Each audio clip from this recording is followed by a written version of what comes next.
pelted against the windshield in heavy sheets, the wipers struggling to clear the water fast enough. Thomas Wright leaned forward, squinting past the streaks of water as he followed the winding road through the dense forest. His hands tightened on the wheel, knuckles white. The storm had rolled in faster than the forecast predicted, and now he was navigating an unfamiliar road in near total darkness. The GPS flickered, then went black. He muttered under his breath and tapped the screen, but it remained unresponsive. Just as he was about to pull over, a road sign emerged from the gloom. Ridgeway Inn, 2 miles ahead. Relief washed over him. He hadn't expected to stop for the night, but this storm wasn't going to let up anytime soon. The thought of a warm bed and dry clothes was too tempting to ignore. The road narrowed as it climbed the hill, lined with towering pines that swayed under the force of the wind.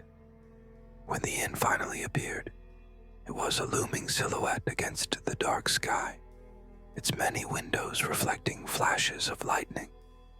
The structure was older than he expected, Victorian in design, with intricate woodwork along the eaves and a wraparound porch. A single lantern flickered near the entrance, casting an eerie glow on the wet stone steps. Thomas parked and hurried inside, shaking the rain from his coat as he entered the lobby. The place smelled of aged wood and something faintly floral, like dried lavender. Behind the front desk, a clerk sat motionless, his pale hands resting on the polished surface. The man's face was long and thin, his eyes dark and deep-set. He wore an old-fashioned vest, the fabric slightly frayed at the edges. Thomas gave his name, and the clerk nodded slowly before reaching under the desk. He produced an old-fashioned key with a brass tag attached to it. The tag was smooth, the number worn away by years of handling. "There's no charge for the night," the clerk said, sliding the key across the desk. His voice was barely above a whisper, the words almost drowned out by the distant rumble of thunder. Thomas hesitated. "Are you sure?" The man's gaze didn't waver. "Yes. Room is ready." Something about the phrasing made Thomas uneasy, but exhaustion outweighed his apprehension. He took the key and nodded his thanks before glancing at the map mounted on the wall beside the desk. It detailed the layout of the inn, first and second floors clearly marked, with numbered rooms neatly arranged along each wing. He searched for his room, but no number matched the key he held. A frown creased his brow. "I don't see my room here," he said, turning back to the clerk. The man's expression didn't change. "End of the hall. Last door." A draft whispered through the lobby as Thomas turned toward the staircase. The wooden steps creaked under his weight, the sound swallowed by the storm outside. He reached the second floor and glanced down the hallway. The lighting was dim, the sconces along the walls flickering weakly. The doors were numbered in order: 201, 202, 203. But the farther he walked, the stranger the numbers became. The last door at the very end had no number at all. The brass plate where the digits should have been was smooth, worn down like the key in his hand. He hesitated, glancing back. The hallway stretched behind him, impossibly long. Had it been this far from the staircase? The light seemed weaker here, the shadows thicker. The air smelled different too, tinged with something musty and damp, like an old cellar. He pressed the key into the lock. The mechanism clicked, the door swinging inward with a soft groan. Inside, the darkness was absolute. The air inside the room was thick and heavy, pressing down on him as he stepped further into the darkness. Thomas could barely make out the faint outlines of the furniture in the corners of the room, the odd shape of an armchair. the soft curve of a bed frame. There were no windows, no source of light other than the dim glow that filtered in from the hallway. The door closed behind him with an almost inaudible click, and he was left standing in silence. He reached for the light switch, but his fingers only brushed against the cool surface of the wall. There was nothing there. A shiver ran down his spine. The room seemed to stretch further into the dark, its size impossible to gauge, as though the walls had simply vanished beyond his sight. He took a few cautious steps forward, his footsteps muffled by the thick carpeting underfoot. As his eyes adjusted, he began to make out more details. The walls were covered in faded floral wallpaper, peeling at the edges, the yellowing of age evident in every corner. A large ornate mirror hung crookedly above the bed, its glass cloudy with time. The bed itself was dressed in heavy, dark linens, the kind that seemed better suited for a century ago than the present. There was a strange smell in the air, something musty, like old books left too long in a damp attic. It made him uncomfortable, as though the room itself was holding on to memories it didn't want to release. The very air felt stale, as though it hadn't been breathed in for years. He tried to shake the feeling of unease creeping up his neck. After all, he was just tired. It had been a long drive, and the storm outside wasn't helping matters. He needed rest. He moved toward the bed, but before he could sit, he froze. The feeling was there again, the sensation that something was wrong. The hallway was distant now, but the faint hum of the storm outside could still be heard, rattling the windows that didn't seem to exist. Thomas felt like the room was pressing in on him, the walls growing closer with each breath. He turned, trying to convince himself that it was just the strange atmosphere of the place. Old buildings often had a way of making the unfamiliar seem frightening. But as he glanced around, his gaze landed on the door.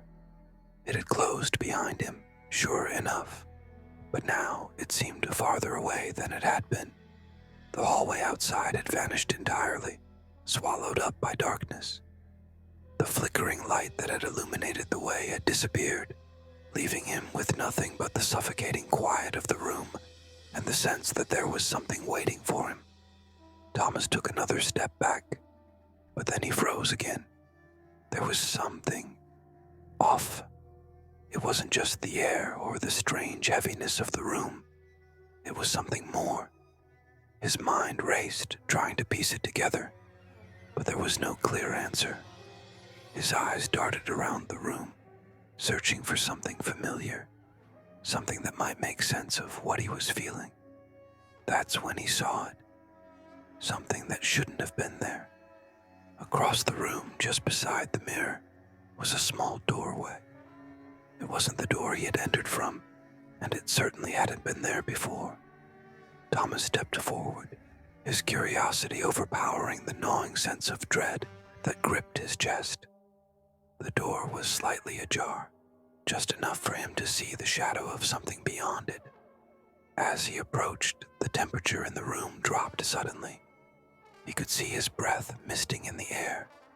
The coldness seemed to seep into his bones, spreading through his limbs with a slow, almost deliberate chill.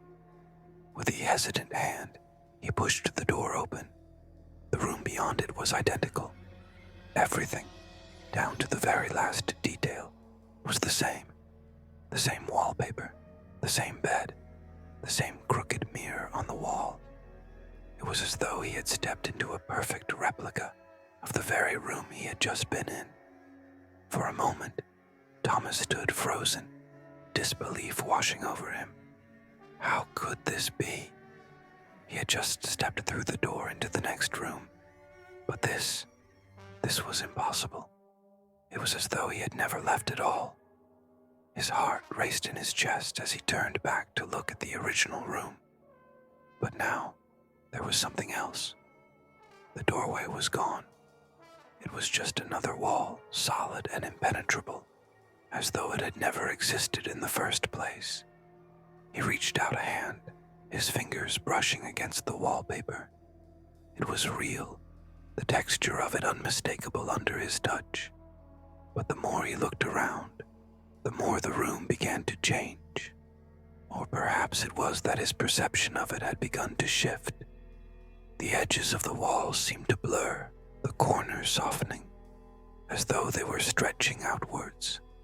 For a moment, he was unsure whether he was dreaming or awake. The space around him felt like a dream, the very structure of it shifting under his gaze. Then he turned again. A flicker of motion in the corner of his eye made him jump. The figure in the mirror, the one that had been static for so long, was now moving. Not a movement of a reflection, but something else. An image of someone standing in the exact same position he was, staring back at him. But this figure was different.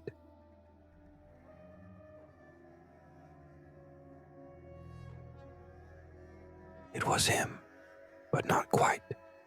The face was his own, but there was something wrong with it. The eyes, there was a hollowness to them, a darkness that reached deep inside. The reflection didn't just mimic his movements, it distorted them. His own face contorted into a grimace, his eyes wide in terror as he looked back at the mirror.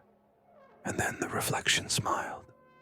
The smile was slow, deliberate, like it had all the time in the world to twist and stretch.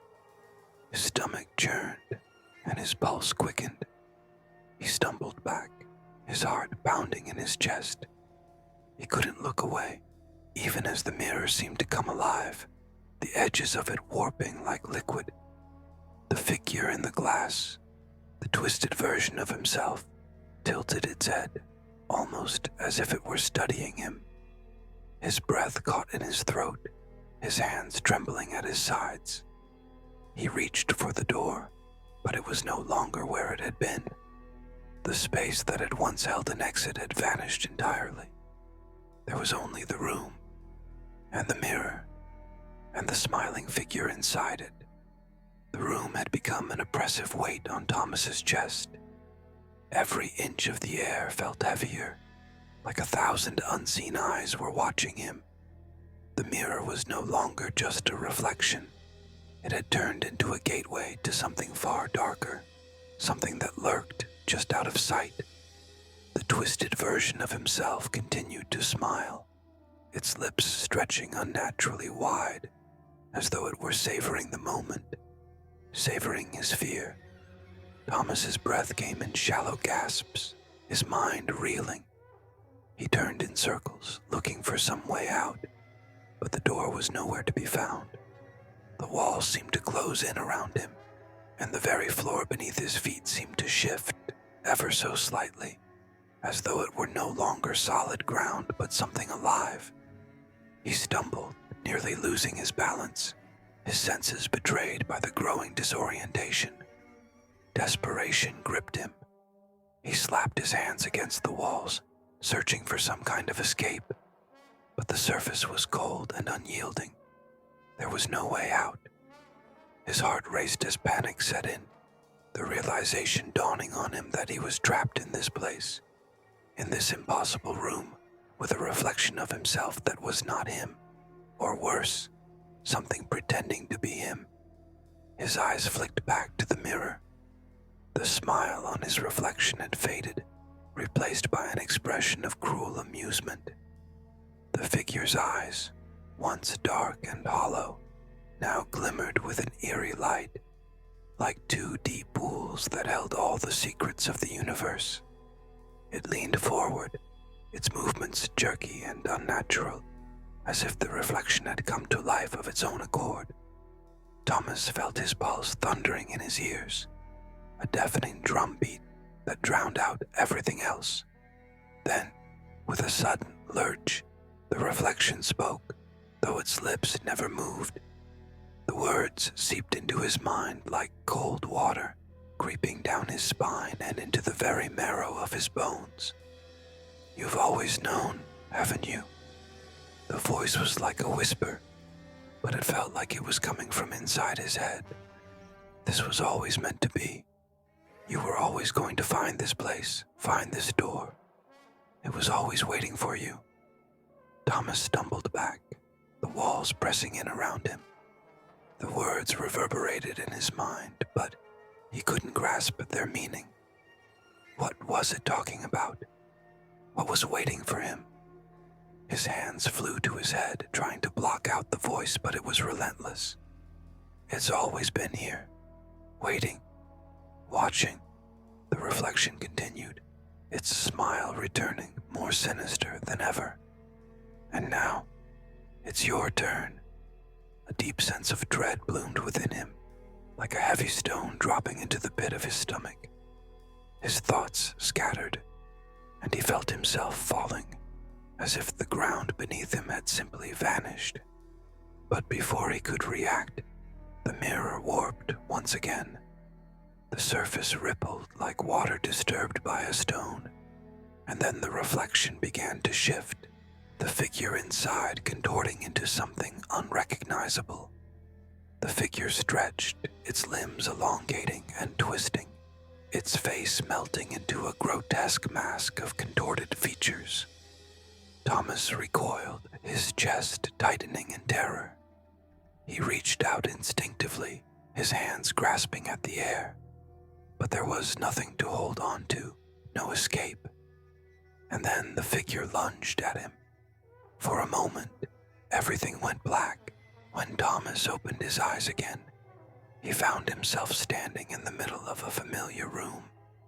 His breath came out in short, frantic bursts as he scanned his surroundings. The walls were the same. The old floral wallpaper, the crooked mirror on the wall. But something was different. The air, thick with the same oppressive stillness, was no longer suffocating. The room felt almost normal. He blinked, confused.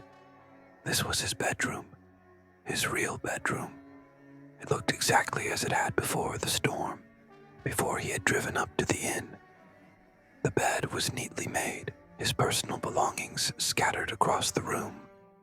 The window was slightly open, and the moonlight spilled in, casting long shadows on the floor. He could hear the distant hum of traffic outside, the city alive with its usual sounds. His hand trembled as he reached for his phone, unlocking it with a swipe. The screen glowed brightly, and the time was displayed clearly. 3:17 a.m. The storm had passed, the rain no longer drumming against the windows. He stared at the time for a long moment, unable to fully comprehend what had just happened. It couldn't be real, could it? The hotel, the mirror, the reflection. Had it all been a dream? The fear still lingered in his chest, the feeling of something not quite right hanging in the air. He stood there, frozen, trying to convince himself that everything was fine, that nothing out of the ordinary had happened. But deep down, he knew better. His gaze shifted back to the mirror, the one that hung across the room, reflecting the room in eerie stillness. The surface gleamed undisturbed, like glass untouched by time. For a moment, he saw only his own reflection, his tired eyes, his disheveled hair. And then something caught his eye. In the reflection, just beyond his shoulder, stood another figure. The hair on the back of his neck stood on end, and his heart lurched in his chest. Slowly, he turned around, his breath caught in his throat. But the room was empty. The mirror, however, was not. In it stood a figure. It was him. Or rather, it looked like him, just like it had in the hotel room. The same clothes, the same tired expression. But there was something wrong about it. The eyes were hollow, the smile twisted in a way that made his stomach churn. The figure didn't move. It just stood there, watching him. And then It smiled. The smile grew wider, impossibly wide, until it was grotesque, too wide for any human face. The reflection seemed to stretch and distort, its features warping as though it were some kind of malleable, liquid surface. Thomas stumbled back, his legs shaking, unable to tear his gaze away. The figure in the mirror stepped forward, just slightly, but it was enough to make Thomas's blood run cold. His reflection reached a hand out toward him, its long fingers curling as if beckoning him forward. And then it spoke. The voice was low, distorted, like an echo from deep within his own mind. "It's your turn now." The room around him seemed to dim, the shadows growing longer, darker. The figure in the mirror began to step out of the frame, its body twisting and shifting like it was emerging from a pool of ink. Thomas could hear his own pulse pounding in his ears, the blood rushing in his head. He couldn't move. His feet felt rooted to the ground as the reflection approached him. The smile on its face stretched impossibly wide, stretching like a nightmare made flesh. The last thing he saw before his world went black was the reflection's eyes, gleaming with malice and hunger. And in the darkness, Thomas heard the whisper, "It's your turn now."